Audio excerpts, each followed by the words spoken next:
Video നമ്മുടെ ഫാമിലിയിലെ BTS ഫാൻസുകാർക്ക് വേണ്ടിയുള്ളതാട്ടോ. അതെ, നെക്സ്റ്റ് മന്ത് എക്സാം തുടങ്ങുമല്ലേ, അപ്പോൾ അതിന് യൂസ്ഫുൾ ആയിട്ടുള്ള കുറച്ച് ക്രാഫ്റ്റ് ഐറ്റംസ് നമ്മൾ ഉണ്ടാക്കിയിട്ടുണ്ട്. കൂടാതെ നമ്മൾ ഉണ്ടാക്കിയ ക്രാഫ്റ്റ് ഐറ്റംസ് ഒക്കെ നമ്മുടെ ഫാമിലിയിൽ ഒരു ഫ്രണ്ടിന് ഫ്രീ ഗിഫ്റ്റ് ആയിട്ട് കൊടുക്കുമെന്ന് പറഞ്ഞിട്ടുണ്ടായിരുന്നു. അപ്പോൾ അതെന്താ എങ്ങനെയാണെന്നുള്ള ഫുൾ ഡീറ്റെയിൽസ് നമ്മൾ ഓൾറെഡി ഒരു വീഡിയോ ആയിട്ട് ചെയ്തിട്ടുണ്ട്.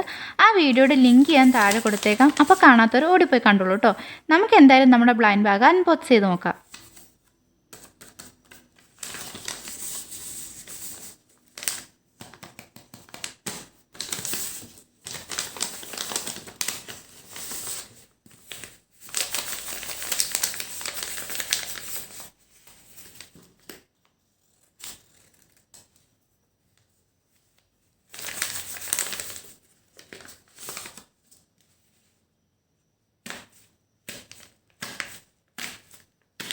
പിന്നെ ഡ്രോയിങ് എനിക്ക് അത്ര വശമില്ലാത്തതുകൊണ്ട് എന്തെങ്കിലും തെറ്റുണ്ട് ക്ഷമിക്കുക. അപ്പോൾ വീഡിയോ ഇഷ്ടമായ ലൈക്ക് ചെയ്യാനും സബ്സ്ക്രൈബ് ചെയ്യാനും മറക്കണ്ട.